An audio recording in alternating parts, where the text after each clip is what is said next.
इस वीडियो में हम लोग 12वीं कक्षा के राजनीति शास्त्र विषय के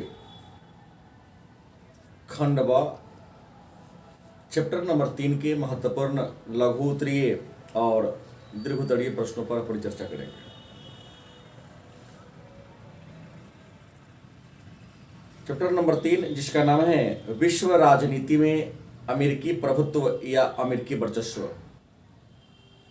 मतलब आज पूरे संसार में, पूरे विश्व में संयुक्त राज्य अमेरिका का वर्चस्व है, संयुक्त राज्य अमेरिका की दबदबा है।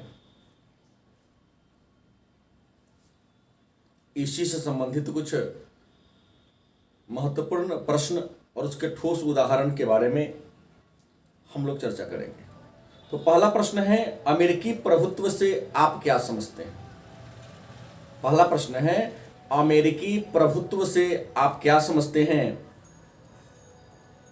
आपका उत्तर होगा विश्व राजनीति में संयुक्त राज्य अमेरिका के प्रभाव में वृद्धि।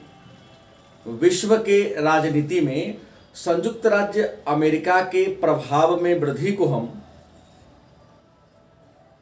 अमेरिकी प्रभुत्व के नाम से जानते हैं। इसकी शुरुआत 1991 ईस्वी में पूर्व सोवियत संघ के विघटन के बाद हुआ।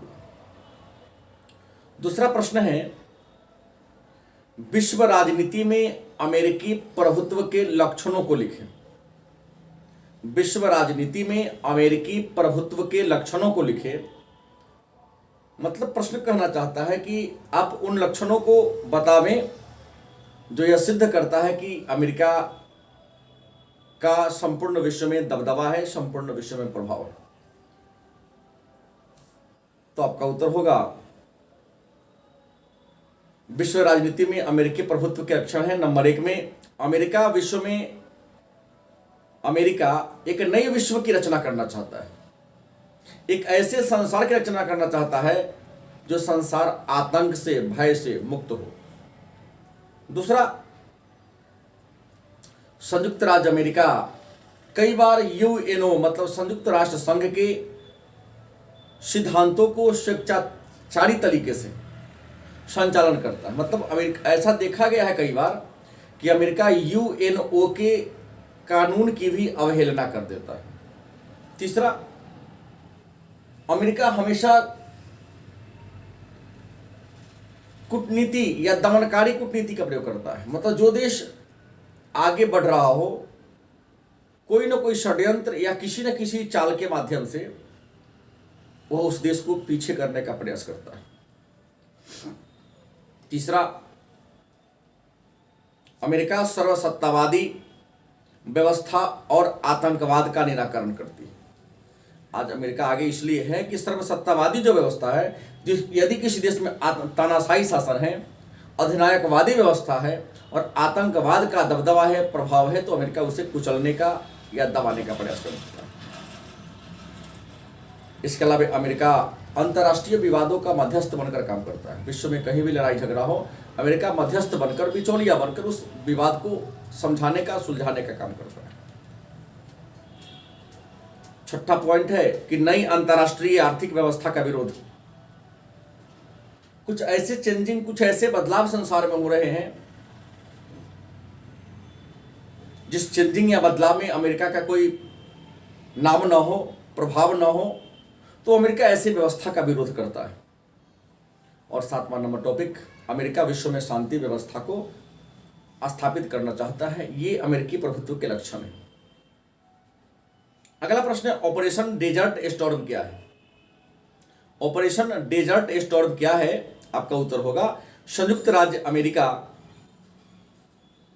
संयुक्त राष्ट्र संघ के आदेश से, संयुक्त राज्य अमेरिका यूएनओ मतलब संयुक्त राष्ट्र संघ के आदेश से कुवैत को इराक के कब्जा से मुक्त कराने के लिए जनवरी 1991 ईस्वी में 30 देशों की एक संयुक्त सेना की सहायता से इराक के विरुद्ध एक सैन्य अभियान शुरू किया। उसी सैन्य अभियान को ऑपरेशन डेजर्ट स्टॉर्म के नाम से जानते हैं।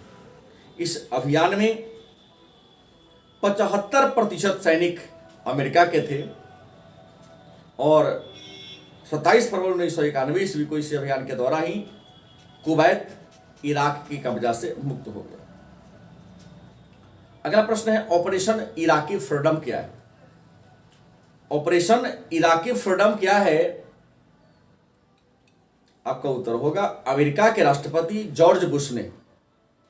ऑपरेशन इराकी फ्रीडम क्या है? तो आप उत्तर लिखेंगे अमेरिका के राष्ट्रपति जॉर्ज बुश ने संयुक्त राष्ट्र संघ के सुरक्षा परिषद के आदेश के विरुद्ध 20 मार्च 2003 ईस्वी को इराक पर आक्रमण कर दिया तथा सद्दाम हुसैन के तानाशाही शासन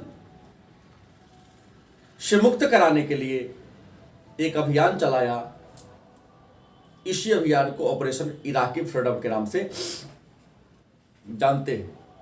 इराकी फ्रीडम का उद्देश्य सद्दाम हुसैन के शासन का अंत करना, इराक में जनसंहारक हथियारों का पता लगाना और उसे नष्ट करना, इराक में छुपे आतंकवादियों को पकड़ना, विस्थापित लोगों के मानवीय सहायता पहुंचाना और इराक में प्राकृतिक गैस और तेल को सुरक्षित रखना था। 5वां प्रश्न है वर्तमान समय में विश्व में अमेरिकी प्रभुत्व के कुछ ठोस उदाहरण दीजिए।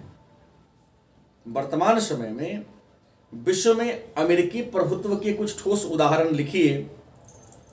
आपका उत्तर होगा नंबर 1 में 1990 के प्रथम खाड़ी युद्ध में इराक की कब्जा से कुवैत को मुक्त कराना।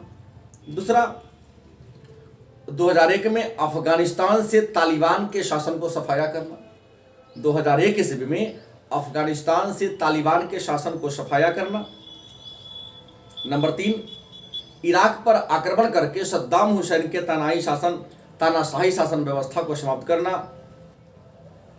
चौथा कारण होगा विश्व में शांति व्यवस्था को बहाल करने के लिए, विश्व में शांति व्यवस्था को स्थापित करने के लिए नाटो के सैनिक बल का प्रयोग करना।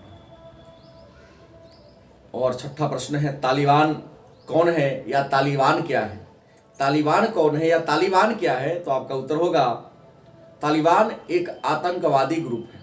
तालिबान एक आतंकवादी ग्रुप है जो पाकिस्तान के मदरसा में शिक्षा प्राप्त करके अफगानिस्तान पर कब्जा कर लिया है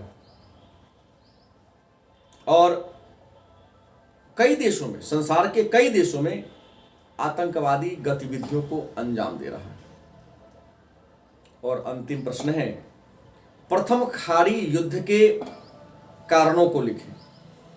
प्रथम खाड़ी युद्ध के कारणों को लिखें। आपका उत्तर होगा 1990 ईस्वी के खाड़ी युद्ध के या प्रथम खाड़ी युद्ध के प्रमुख कारण निम्नलिखित हैं। नंबर 1 अमेरिका की राजनीति ऊर्जा के संसाधनों, विशेष रूप से तेल संपन्न देश के इर्द गिर्द घूमती है और जब इराक ने कुवैत पर हमला कर दिया या कुवैत को अपने प्रभाव में ले लिया,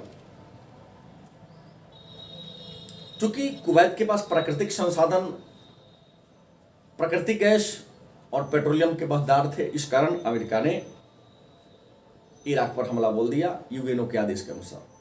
दूसरा अमेरिका अपने सैन्य शक्ति का प्रदर्शन करके हमेशा संसार में उचित माहौल की स्थापना करना चाहता है। तीसरा अमेरिका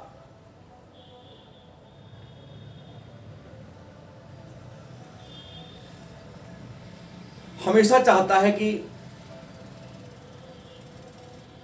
यदि कहीं युद्ध हो, लड़ाई हो, तो एक देश की सहायता इसलिए कर देता है ताकि वह हमसे हथियार खरीदे, बम खरीदे, सैन्य सामग्री खरीदे, ताकि हमारी दबदबा हमेशा बना रहे और हमारे पूंजी में हमेशा बढ़ोतरी होता रहे। और हमेशा अमेरिका अपने उस कंपनियों को सहायता भी देती है और चौथा कारण है अमेरिका ने विश्व में प्रत्येक क्षेत्र में अपना वर्चस्व स्थापित करके रणनीति को अपनाया है और युद्ध में हिस्सा लिया है। पाठ 3 के महत्वपूर्ण लघु उत्तरीय और दीर्घ उत्तरीय प्रश्न अगले पाठ को लेकर अगले वीडियो में आएंगे। तब तक के लिए धन्यवाद।